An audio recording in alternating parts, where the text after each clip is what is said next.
ಬರೆದರಾದ ಪತ್ರವು ಕಲಿಕೆಯಲ್ಲಿ ಹೆಚ್ಚಿನ ಪ್ರಯತ್ನ ಪಡೆಯದಿದ್ದರೂ ಉತ್ತಮ ಫಲಿತಾಂಶ ಪಡೆದುಕೊಳ್ಳುತ್ತಿದ್ದರು. ಅವರ ಸಫಲತೆಯ ಗುಟ್ಟು ಅದ್ಭುತ ಸ್ಮರಣಶಕ್ತಿಯಲ್ಲಿ ಅಡಗಿತ್ತು. ಬಹುಮುಖ ಪ್ರತಿಭೆಯ ಹುಡುಗ ಪುಸ್ತಕದ ಕೀಟವಾಗದೆ ಕ್ರೀಡೆಯಲ್ಲೂ ಆಸಕ್ತಿ ಹೊಂದಿದವರು. ಕ್ರಿಕೆಟ್ ಆಟ ಎಂದರೆ ಅತಿಯಾದ ಪ್ರೀತಿ. ಕಾಲೇಜಿನ ಕ್ರಿಕೆಟ್ ತಂಡದಲ್ಲಿ ಇವರಿಗೊಂದು ಶಾಶ್ವತ ಸ್ಥಾನ ಸಿಗುತ್ತಿತ್ತು.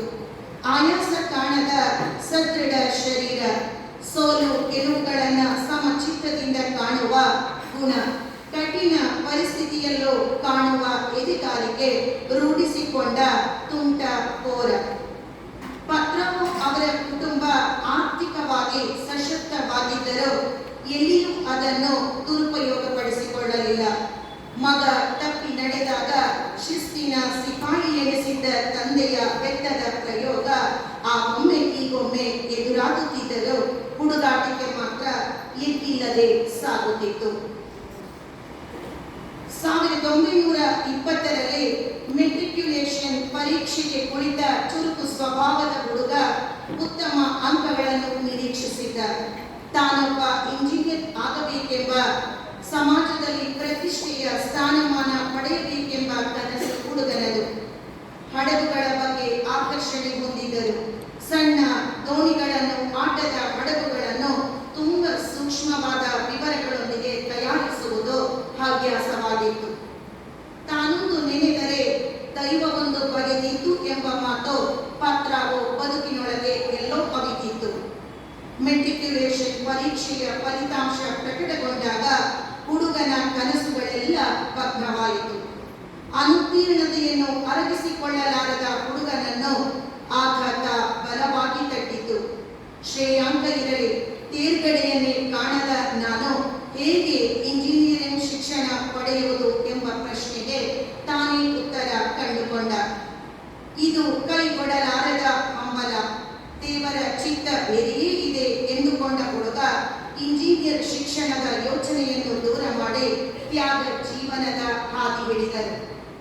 1920 ಜೂನ್ 20ರಂದು ದೃಢ ಚಿತ್ತ ಮತ್ತು ದೃಢ ಸಂಕಲ್ಪದೊಂದಿಗೆ ಮಂಗಳೂರಿನ ಸಂತ ಜೋಸೆಫರ ಸೆಮಿನರಿಯನ್ನು ಅರ್ಪಣಾ ಮನೋಭಾವದಿಂದ ಪ್ರವೇಶಿಸಿ ದೇವಜ್ಞಾನದ ಅಧ್ಯಯನಕ್ಕೆ ತೊಡಗಿದರು.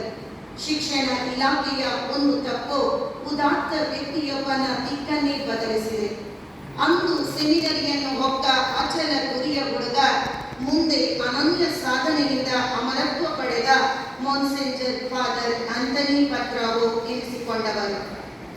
ಬಾಲ್ಯದಿಂದ ಪ್ರೌಢ ಅವಸ್ಥೆಯವರೆಗೆ ಪಾದರಸದಂತೆ ಚುರುಕಾಗಿದ್ದ ಹುಡುಗ ಕ್ರೀಡೆ, ಸಂಗೀತ, ವಿನೋದಗಳಲ್ಲಿ ಮಗ್ನರಾಗಿ ತಂತ್ರಜ್ಞಾನದಲ್ಲಿ ಆಸಕ್ತಿ ಹೊಂದಿದ್ದ ಪತ್ರಾವೋ ದೇವ ಮಾನವ ಸೇವಿಕೆಯಲ್ಲೂ ಸೆಮಿನರಿಯನ್ನು ಪ್ರವೇಶಿಸಿದ್ದು ಅನಿರೀಕ್ಷಿತ ಯೋಗಾಯೋಗ. ಯಾರು ಯಾವ ಪ್ರತಿಕ್ರಿಯೆಯನ್ನು ತೋರಲಿ, ನನ್ನ ನಿರ್ಧಾರ ಸರಿ ಎಂಬ ಅನುಭವ ಅವರದಾಗಿತ್ತು. ಸೆಮಿನರಿ ಸೇರಿದ ಬಳಿಕ ಆಸಕ್ತಿ, ನಿಷ್ಠೆ ಬದಲಾದವು. ಅಧ್ಯಯನಶೀಲತೆ, ಗಾಂಭೀರ್ಯತೆ ಮೂಡಿ ತುಂಟಾಟ ದೂರವಾಯಿತು. ಸೆಮಿನರಿಯಲ್ಲಿ ಶಿಷ್ಯವೃತ್ತಿ ಮಾಡುವಾಗ ಲ್ಯಾಟಿನ್, ಗ್ರೀಕ್, ಹೀಬ್ರೂ ಹಳೆಯ ಭಾಷೆಗಳನ್ನು, ಫ್ರೆಂಚ್, ಜರ್ಮನ್, ಇಟಾಲಿಯನ್ ಮೊದಲಾದ ಆಧುನಿಕ ಭಾಷೆಗಳನ್ನು ಕರಗತ ಮಾಡಿಕೊಂಡವರು. ಇದರ ಫಲವಾಗಿ ಆರೋಗ್ಯ ಪ್ರವಾಸದಲ್ಲಿ ಸಂವಹನಕ್ಕೆ ಸುಲಭವಾಯಿತು. ಬಹುಮುಖ ಪ್ರತಿಭೆಯ ಪತ್ರಾವೋ ಸಂಗೀತಗಾರರು, ವಯೋಲಿನ್ ವಾದಕರು ಆಗಿದ್ದರು. ಸಾಹಿತ್ಯ ಮತ್ತು ಇತಿಹಾಸ ಅವರ ಆಸಕ್ತಿಯ ವಿಷಯವಾಗಿತ್ತು. ಪರಮಾತ್ಮನಲ್ಲಿ ಅಚಲ ವಿಶ್ವಾಸ, ಮನುಷ್ಯರಲ್ಲಿ ಅಪಾರ ಪ್ರೀತಿ, ಸವಾಲುಗಳನ್ನು ದಿಟ್ಟತನದಿಂದ ನಿಭಾಯಿಸುತ್ತಾ ಅಸಾಧಾರಣ ಸಾಧನೆಗೈದ ವ್ಯಕ್ತಿ ಪತ್ರಾವೋ. ಭಗವಂತನ ಸೃಷ್ಟಿಯಲ್ಲಿ ಇರುವವರೆಲ್ಲರೂ ಆತನ ಬಂಧುಗಳೇ. ಯಾರು ಅವರುಗಳ ಸೇವೆ ಮಾಡುತ್ತಾರೋ ಅವರೇ ದೇವರಿಗೆ ಹತ್ತಿರವಾದವರು. ಭಗವಂತನ ಸೃಷ್ಟಿಯ ರಚನಕಾರ. ಸೃಷ್ಟಿಯ ಎಲ್ಲ ಆಗುಹೋಗುಗಳನ್ನು ವಿಚಾರಿಸುವುದಕ್ಕೆ ಮನುಷ್ಯರ ನಡುವೆ ಕೆಲವು ಮಾನವರನ್ನು ಸೃಷ್ಟಿಸುತ್ತಾರೆ. ಈ ಮಾನವರೇ ಮಹಾತ್ಮರು. ಇವರೇ ದೇವರಿಗೆ ಹತ್ತಿರವಾದವರು. ದೇವರ ಪ್ರಿಯ ಪುತ್ರನಾದ ಪತ್ರಾವೋ 1927ರ ಡಿಸೆಂಬರ್ 3ರಂದು ಬಿಷಪ್ ಪೆರಿನಿ ಅವರಿಂದ ಧರ್ಮಾಧಿಕಾರದ ದೀಕ್ಷೆ ಪಡೆದು ಫಾದರ್ ಎನಿಸಿದರು. 2 ದಿನಗಳ ಬಳಿಕ ವಿಜಯ್ ಚರ್ಚ್ನಲ್ಲಿ ಮೊತ್ತ ಮೊದಲ ಪೂಜೆ ನೆರವೇರಿಸಿದರು. ಮುಖದಲ್ಲಿ ದೈವಿಕ ಮಿಂಚು, ಆತ್ಮದಲ್ಲಿ ಭಕ್ತಿ, ಪಾವಿತ್ರ್ಯತೆ, ಸಂತೋಷ, ಸಾರ್ಥಕ್ಯಗಳ ಭಾವನೆಗಳುಂಟಾದವು. ಇದೊಂದು ಅವರ ಬದುಕಿನ ಅಪೂರ್ವ ಕ್ಷಣ. 1928ರಲ್ಲಿ ಉರ್ವಾ ಚರ್ಚಿನಲ್ಲಿ ಸಹಾಯಕ ಧರ್ಮಗುರುಗಳಾಗಿ ನೇಮಕಗೊಂಡರು. ನಂತರ 1932ರಲ್ಲಿ ವಿಟ್ಲರ್ ಚರ್ಚಿನ ಮುಖ್ಯಸ್ಥರಾಗಿ ಬಿಷಪರು ನೇಮಿಸಿದರು. ಇನ್ನೂ ಎಚ್ಚರಗೊಳ್ಳದ ಈ ಗ್ರಾಮವನ್ನು ಎಚ್ಚರಿಸಿದವರು ತರುಣ ಗುರುಗಳಾದ ಪತ್ರೋವೋ ಅವರು. ಶಿಕ್ಷಣದ ಅವಶ್ಯಕತೆ ಅರಿತ ಗುರುಗಳು ಸೈಂಟ್ ಪೀಟರ್ಸ್ ಪ್ರಾಥಮಿಕ ಶಾಲೆಯನ್ನು ತೆರೆದರು. 1939 ಅಕ್ಟೋಬರ್ 8ರಂದು ಪುತ್ತೂರಿನ ಮಾಂಟುದೇವಸ್ ಚರ್ಚಿನ ಧರ್ಮಗುರುಗಳಾಗಿ ಅಧಿಕಾರ ಕೈಗೆತ್ತಿಕೊಂಡಾಗ ಪುತ್ತೂರಿನಲ್ಲಿ ಶಿಕ್ಷಣದ ಮಳೆಯನ್ನೇ ಸುರಿಸಿದರು. ಶ್ರದ್ಧಾಪೂರ್ವಕ ಶ್ರಮ, ಪಾರದರ್ಶಕ ಪ್ರಾಮಾಣಿಕತೆ, ನಿಗರ್ವಿಯಾದ ಫಾದರ್ ಪತ್ರಾವೋ ಜನರ ವಿಶ್ವಾಸ ಗಳಿಸಿದರು. ಸೈಕಲ್ ತುಳಿಯುತ್ತಾ ಜನರ ಮನೆ ಬಾಗಿಲಿಗೆ ತೆರಳಿ ಜನಮನ ಗೆದ್ದರು.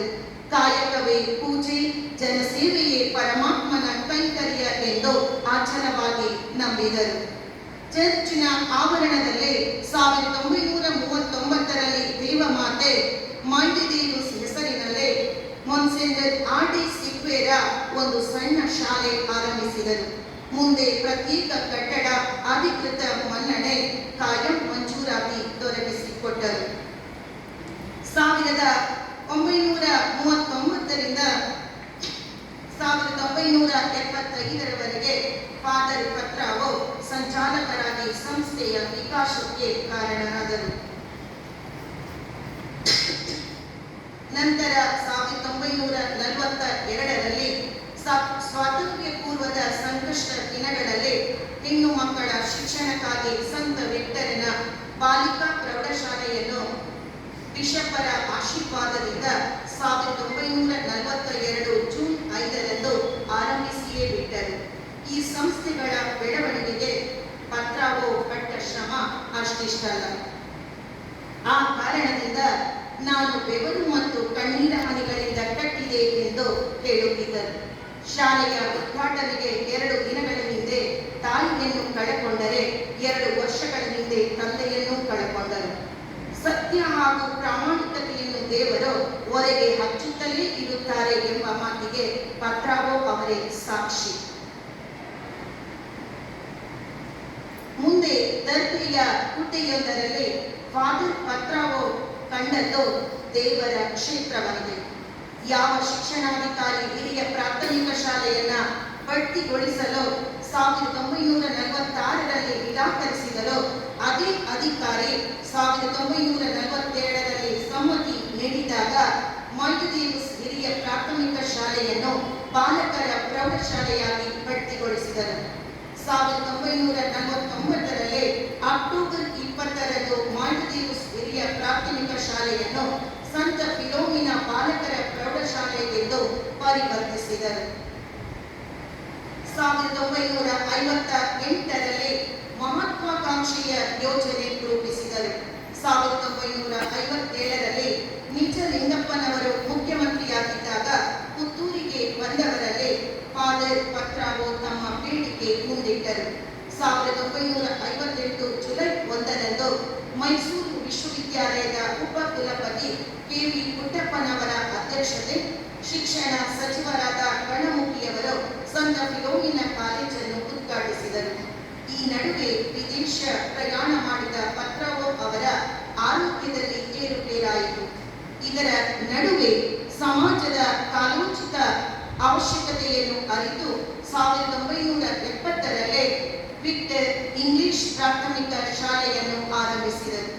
1971ರಲ್ಲಿ ಫಾದರ್ ಪತ್ರಾವೋ ಆಸ್ಪತ್ರೆಯನ್ನು ಸ್ಥಾಪಿಸಿ ಪುತ್ತೂರಿನ ಆರೋಗ್ಯ ಕ್ಷೇತ್ರಕ್ಕೆ ಬಹಳ ದೊಡ್ಡ ಕೊಡುಗೆ ನೀಡಿದರು.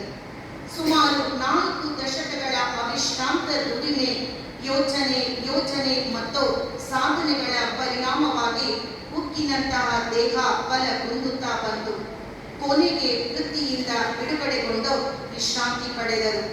ಮಾತು ಕಳಕೊಂಡ ಅವರು ಫಾದರ್ ಮುಲ್ಲರ್ ಆಸ್ಪತ್ರೆಯಲ್ಲಿ ಚಿಕಿತ್ಸೆ ಪಡೆದ ಬಳಿಕ ಮತ್ತೆ ಮಾತು ಪಡೆದು ಆರೋಗ್ಯ ಸುಧಾರಿಸಿಕೊಂಡರು. ಹುಟ್ಟು ಸಾವು ವಿಧಿ ಲಿಖಿತ, ಅನಾಯಾಸೇನ ಮರಣಂ ಎಂಬ ಪ್ರಾರ್ಥನೆಯಂತೆ ಶೀಘ್ರವಾಗಿ ವೇದನೆ ರಹಿತವಾಗಿ ಸಾವು ಒದಗಿ ಬಂತು. 1975 ಮೇ 14ರಂದು ಹೃದಯಾಘಾತಕ್ಕೆ ಒಳಗಾದರು. ಮಹಾನ್ ವ್ಯಕ್ತಿಯನ್ನು ಸಮಾಜ ಹೇಗೆ ಕಂಡಿತು ಎನ್ನುವುದಕ್ಕೆ ಅಂದಿನ ಶವಯಾತ್ರೆಗೆ ಸಾಕ್ಷಿಯಾಯಿತು. ಅವರು ಕಟ್ಟಿದ ವಿದ್ಯಾಸಂಸ್ಥೆಗಳ ಧ್ವಜಗಳಿಂದ ಕಳೇಬರವನ್ನು ಸುತ್ತಿ ಸಮಾಧಿ ಮಾಡಲಾಯಿತು. ಅಂದಿಗೆ ಪುತ್ತೂರಿನ ಬೆಳಕು ಮಣ್ಣಿನೊಳಗೆ ಸೇರಿ ಹೋಯಿತು ಅನ್ನುವುದಕ್ಕೆ ಆ ದಿನವೇ ಸಾಕ್ಷಿ. ಆತ್ಮೀಯರೇ, ಇತಿಹಾಸ ಓದಲು ಚಂದ, ಭವಿಷ್ಯ ಬರೆಯಲು ಚಂದ. ಈವರೆಗೆ ಕೇಳಿದ್ದು ಇತಿಹಾಸ, ಆದರೆ ಈ ಸಮಾಜದ ಮನುಷ್ಯ ಜೀವಿಗಳಾದ ನಾವು ಭವಿಷ್ಯವನ್ನ ಬರೆಯಬೇಕಾಗಿದೆ. ಆ ಭವಿಷ್ಯ ಚಂದವಾಗಿರಬೇಕು. ಚಂದವಾಗಿ ಬರೆಸೋಣ ಎಂಬ ಆಶಾಭಾವನೆಯೊಂದಿಗೆ ನನ್ನ ಮಾತುಗಳಿಗೆ ವಿರಾಮ ನೀಡುತ್ತೇನೆ.